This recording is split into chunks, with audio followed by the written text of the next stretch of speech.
help him to visualize what we need from the 3 lessons that we heard today. In Jesus' name we pray. Amen. Amen. Please be seated. Yes, your preacher needs help this morning, let me tell you. I now understand why Pastor Mark chose to retire last Sunday.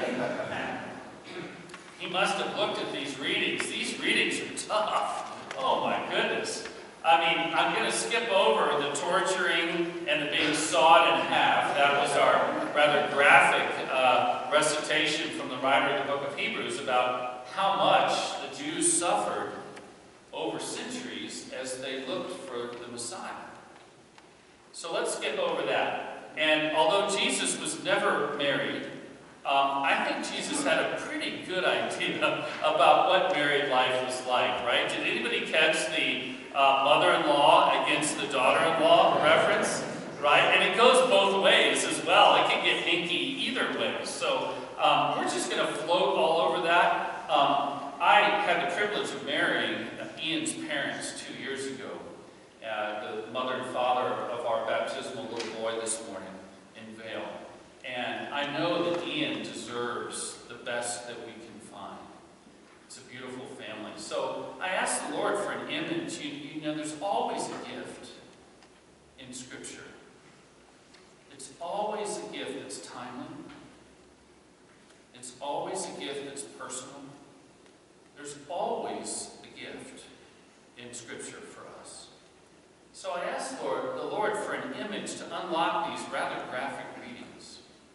And it came 2 days ago as I was watching the Olympics. So I am an Olympic junkie. Our family over the years has grown quite fond of watching the Olympic Games. I'm the guy that looks up, like on the internet, when badminton is being played. I'm that guy. Does anybody else see badminton? How about archery? Table tennis? How about fencing? Isn't fencing fun? I just want to just go out and do that to someone that you don't like. You know, it's just awesome. Take the mask off. Let's get personal. I love all of those sports that nobody else would. You'd never watch them any other time. So there I am watching the Olympics 2 days ago, and Michael Phelps has just won his 22nd gold medal. Do you know what he did? They cut away to a picture of him just before they went to commercial. Do you know that after that gold medal, does anybody know what Michael Phelps was doing? He does the interview, steps away from the reporter, walks over to his coach. What does he do? This is the most decorated Olympian in history. He huddles with his coach, and he's watching video of his stroke to prepare for his final race, which was last night. This guy has won 22 gold medals. Don't you think he'd be in the corner drinking whatever beers that's sponsored, by the Olympics? He's in a relay last night. He's got the fastest backstroke swimmer in history as his leadoff. He's got one of the fastest freestyle guys. He's 3 out of 4. He can cruise and get the gold medal. And he is huddled with his coach watching video. Why? To be perfect.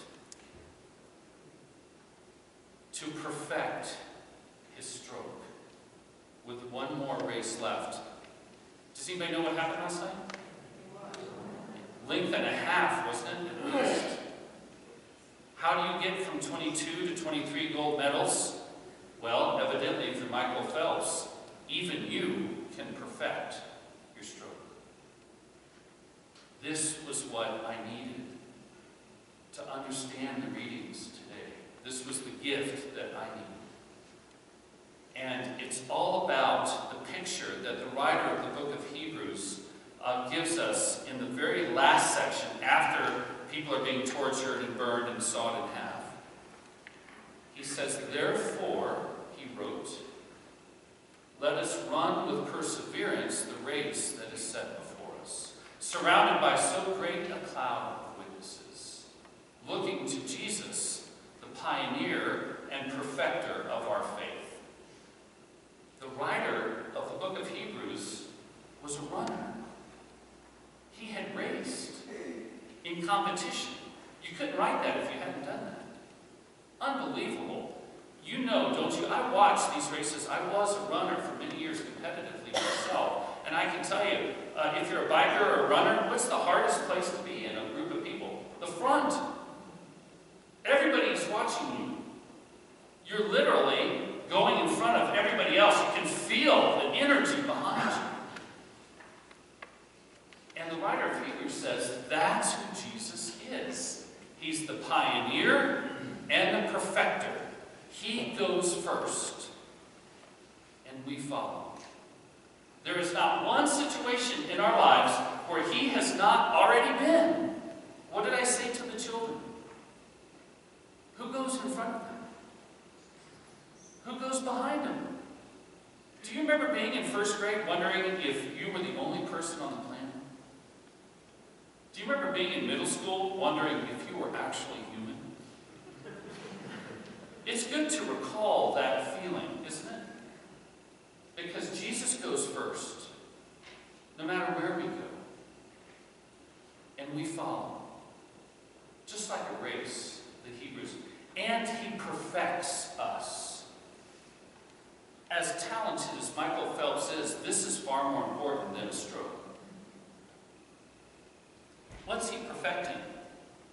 I looked at the readings with new eyes once I was given that gift, and I saw some things. The reading from Isaiah, did everybody hear about the vineyard? There's a picture on that. I took the picture for the bulletin from this reading from Isaiah. It's one of the most famous passages of Isaiah. The parable of the vineyard. Everybody get the picture? Isaiah said, a man built a vineyard, he built a wall, he built a tower. Everything was in place. It was perfect. As perfect as this picture on the front of your bulletin shows it is an Israeli vineyard today. And he says he got everything ready. He planted his grapes, he pruned his grapes, and what happened? What did he get? No, that sounds too Midwestern. Let's go south. Wild grapes. Those grapes were going everywhere. Every which way, any way they wanted, that's the way they went. Now, I'm talking about when you harvest these grapes, this is not the boxed wine you hope nobody notices that you're serving. I mean, it's not even that good. Anybody remember dating years? Boone's Farm strawberry.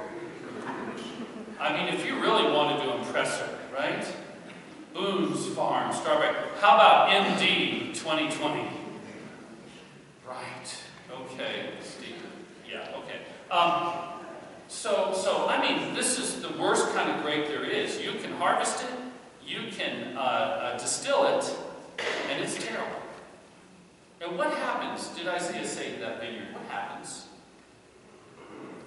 It's got all the right stuff. What happens? It's totally destroyed. The wall's torn down. The grapes are trampled. Briars and thorns grow up. And Isaiah is saying to the people of Jerusalem, you know, what you need is the gift of bearing good fruit. They were so entitled. They thought that God had blessed them. That was it. They were done. Anything they could do, God didn't care about. It didn't matter. They could do anything at all. It was Jerusalem. It was the temple. It's where God's presence was. And they were so darn entitled. This is a disturbing message if you happen to be American. You know, Jerusalem fell just as Isaiah had predicted it would. The wall was literally torn down by Nebuchadnezzar of Babylon. And thorns and briars grew up right over the temple. What does God want to perfect in us through Jesus? Good fruit.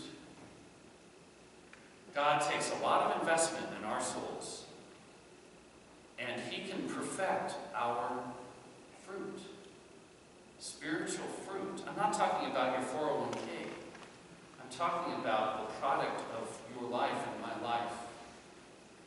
God can perfect our lives to produce fruit. We're going to celebrate the life of a woman tomorrow whose entire adult life is about bearing beautiful fruit. That's the only message we have to say when someone dies of cancer, as a mother and as a wife, and someone that taught an entire generation of kids in our valley. How's your fruit? God can take those wild vines and bring them into order. God can take the sour out and turn it into sweet. Jesus can actually do that. It's part of the miracle of being a Christian.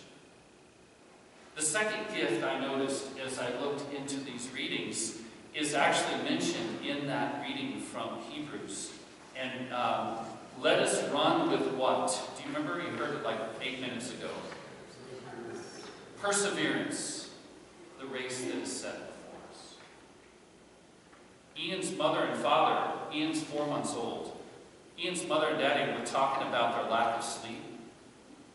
And I smiled. And I said, you know, the good thing is about 20 years from now, it really evens out. It gets a lot better. I said, you know what? It ain't a marathon. It's not a sprint. It's a marathon. Isn't it fun to watch those swimmers swim 50 yards and get a medal? How about a 100-yard dash? Boom, you're done. You step away from the TV, it's done. I like to watch I was a long-distance runner. I like to watch the long-distance guys. Because you are putting your body through exquisite pain for a beautiful result. Friends, you are not sprinters in the Christian life. It's a marathon. We run with endurance. We take the long view. That's what it means to follow Jesus through days like these. Perseverance is part of the deal. Sometimes God does work in marriages, in families, in relationships, in human hearts, and it's measured in years, not in days or hours. That's a gift that God gives us to run long and strong. The final gift that I see in the readings is actually mentioned in Jesus' total yard sale. Jesus got upset. In today's reading, you can tell he's upset. He's frustrated. People are not understanding what he's saying. And he says, you know how to interpret the weather, but you don't know how to interpret the days that we're in. When the internet was first a deal, we called it, what kind of age are we living in? The information age, right? Notice it didn't call it the wisdom or insight age. You know, if you're following breaking news every 15 minutes, what are you missing? What am I missing? A chance to step back and gain some insight, some wisdom, some perspective, to reflect on what God is doing in life. Jesus said, you can interpret the wind that's blowing in your face, but you don't even know what time it is. Hey, sailors, you're waking up, it's a beautiful morning on your boat. We have several sailing professionals right here. Sailors, you're waking up, beautiful morning on the boat. There's kind of a beautiful pink skyline out in the distance. And about every 4th or 5th wave, just slapping up on the side of the boat. Sailors, what do you do? Batten down the hatches? Is that right? Jim, you agree? Dan, you agree? Yeah? What's coming? Nothing good. Everybody knows that. Hey, campers, you're enjoying your morning coffee in your metal mug by the campfire. There's these little bubbles forming on the edge of your metal mug, and your campfire smoke is rising to about eye level, and it's stopping. Campers, what do? Everybody in Colorado should know this. What do? You pack up. Why? The barometric pressure is dropping, which means there's excitement headed your way. You guys know these things, right? You're from Colorado, for goodness sake. Do we have, Jesus is saying, the same kind of insight about the days in which we're living? Information is great, but Jesus can perfect our insight, our wisdom, our ability to reflect. Breaking news every 5 minutes doesn't make us more insightful. It makes us more chaotic. Friends, Ian got some beautiful gifts this morning as he was baptized. He received the gift of a life that bears fruit. He received endurance to run the race throughout his entire life. He received the gift of insight. Have you? Is there a gift that we can ask God to give us today? I need each one of those gifts. Perhaps I'm not the only one that does. In the name of God, Father, Son, and Holy Spirit. Amen.